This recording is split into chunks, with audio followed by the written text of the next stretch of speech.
Hello दोस्तों, good morning. कैसे हो आप लोग? आई होप आप लोग अच्छे होंगे। मैं भी अच्छी हूँ। स्वागत करती हूँ आपके अपने channel Neha Singh a mother life में। आइए आज का ब्लॉग का स्टार्ट करती हूँ। पहले आप लोग कमेंट करके बताइए ठंडी कैसी है, कैसे चल रहे हैं आप लोग के काम। और अगर कुछ भी अच्छा लगे तो लाइक शेयर एंड सब्सक्राइब ज़रूर कीजिएगा, तब मुझे भी पता चले कि हाँ अच्छा लग रहा है या बुरा लग रहा है।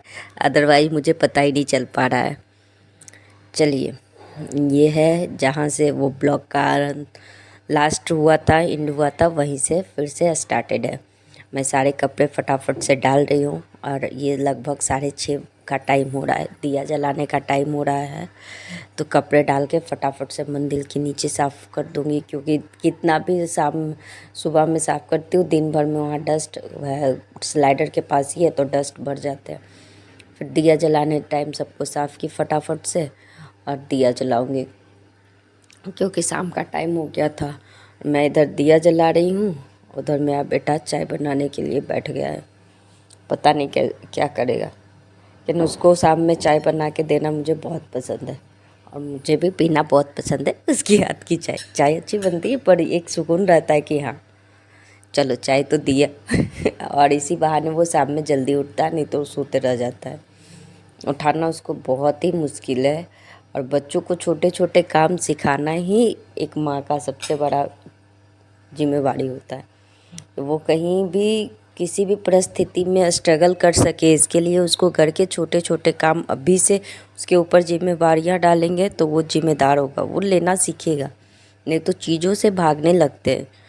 मैं खुद अपने आप को देख के बता सकती हूँ, मैं शादी से पहले कुछ नहीं करती थी। कारण था सारा काम मम्मी करके दे देती थी, तो पता ही नहीं चल पाता था कि मम्मी क्या कर रही है, कितना कर रही है, लड़की होने के बाद भी। तो मैं नहीं चाहती कि वो चीज़ इस लड़की के साथ हो। ये देखिए चाय बनाते बनाते मस्त चीनी खा रहा है। चाय बना के दे दिया है, छानती मैं ही हूँ, बस वो बैठ के वहाँ चाय चीनी डालता है। और जब तक उधर चाय बन रहा है, मैं जो जितने भी कपड़े उठा के ला के रखी थी, मेरी बेटी उस पर मस्त अपना घर बना ली है, सारे को नीचे गिरा के। और जो फोल्ड किया हुआ था वहाँ रखा हुआ था, वो सारे के सारे नीचे कर लिए। उसमें कूद कूद के उछल उछल के खेल रही है, उसमें लोट पोट। चाहे खेलना भी चाहिए, इस यही टाइम तो है बच्चों को एंजॉय करने का। अब नहीं करेगी तो कब करेगी। मैं आई तो देख ली मेरे हाथ में फ़ोन, तो थोड़ा सा ये सहम सी गई थी, लेकिन फिर बाद में नॉर्मल हो गई। सारे कपड़े न्यू पुराने सारे कपड़ों पे वो मस्त अपना डेरा जमाई हुई है, खेल रही है। अच्छा लगता है, मुझे तो बहुत सुकून मिलता है, चाहे जितने भी मेरे काम बढ़ जाए, पर ये लोग खेलते रहती है, हंसते रहती है, तो सुकून मिलता है कि चलो यार कुछ तो कर रही है, खेलने तो 2 मिनट का काम है, बाद में मैं खुद उसको ठीक कर लूँगी। अभी तो खेल रही है, रो तो नहीं रही है, चिड़चिड़ तो नहीं कर रही है, परेशान तो नहीं कर रही है। ये सबसे अच्छे है कि वो खेले, जैसे भी खेले। इधर इसको खेलता हुआ छोड़ के मैं चली गई थी, बनाना था मुझे टमाटर की चटनी। और आज थोड़ी सी यूनिक तरीके से टमाटर की चटनी बना रही हूँ।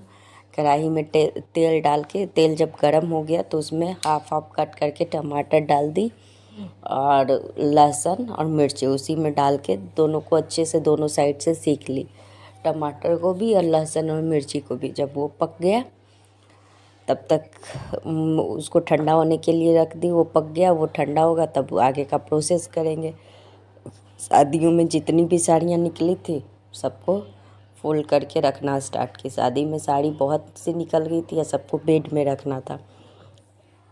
टाइम मिल नहीं पाता क्योंकि ठंडी का मौसम है, छोटा भी करता है तो टाइम हो नहीं पाता है। और आज है टाइम, बेटा को भेज देती कराटे क्लास, क्योंकि है थर्सडे, थर्सडे की दिन है। बेटे को कराटे क्लास भेज दी थी, तो जो टाइम था उसमें हम अपना काम पे लग गए। और ये देखिए सुसु करके आई है ऐसे ही, और फिर उसमें घुस के खेलना स्टार्ट कर दी। इससे इसको खेलना है।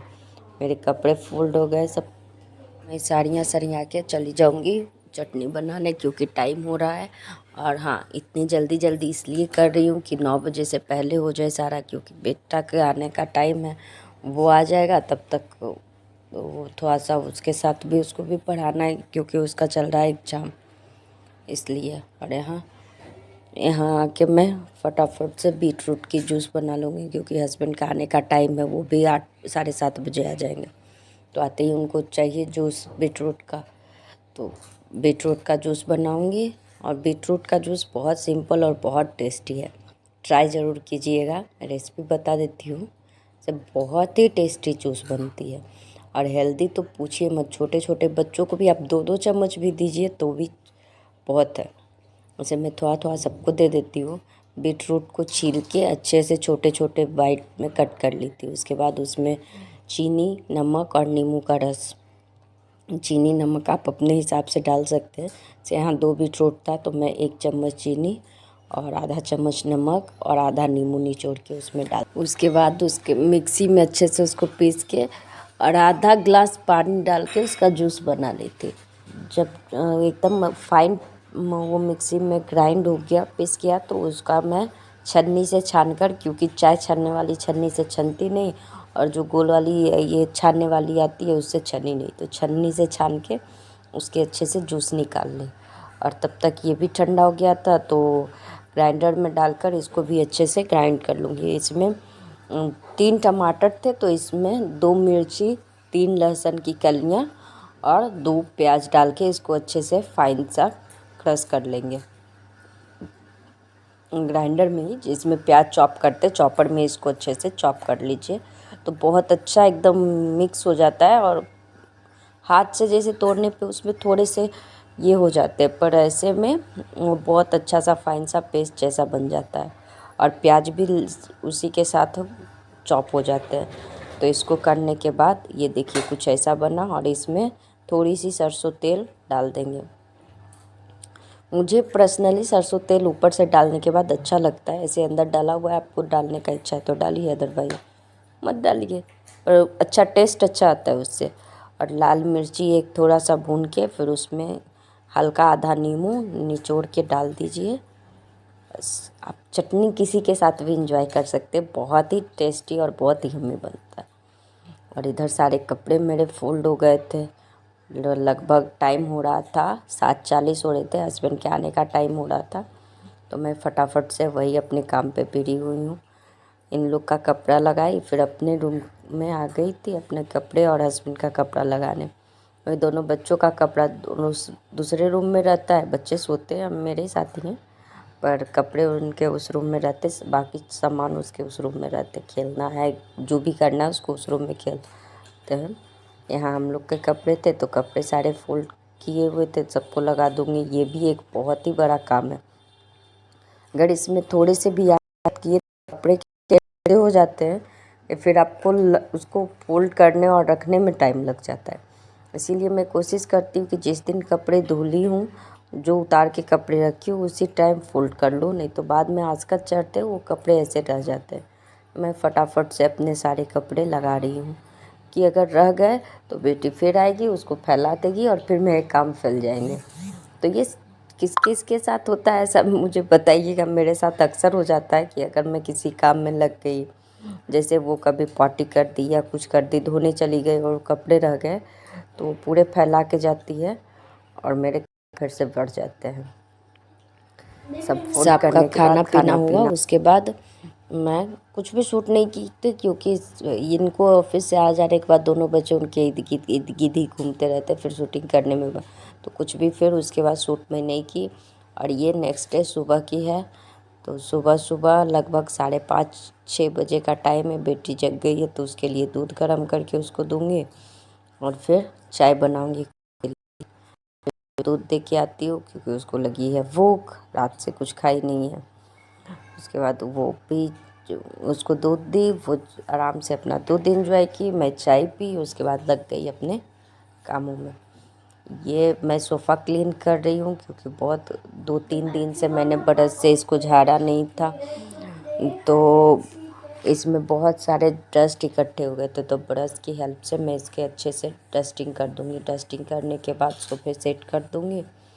और ये भी एक बहुत ही बड़ा टास्क है, सोफ़े क्लीन करना। ऐसे झटक के छोड़ दीजिए तो वो होने से रहा, तो इसीलिए ब्रश से अच्छे से इसको साफ़ कर देती हूँ, क्योंकि छोटे छोटे कंस रहते हैं ना डस्ट के, वो इससे बहुत ईजिली निकल जाता है। आपको अब वाइप करने का ये नहीं रहेगा कि हाँ वैक्यूम करें इसको, इसमें बहुत आप अगर 2-3 दिन पे ही ब्रश से इसको अच्छे से झटक दोगे तो भी ये एकदम न्यू जैसा हो जाएगा। इसमें छोटे छोटे कणस डस्ट के आपको दिख रहे होंगे या नहीं पता नहीं, पर इससे निकलते हैं।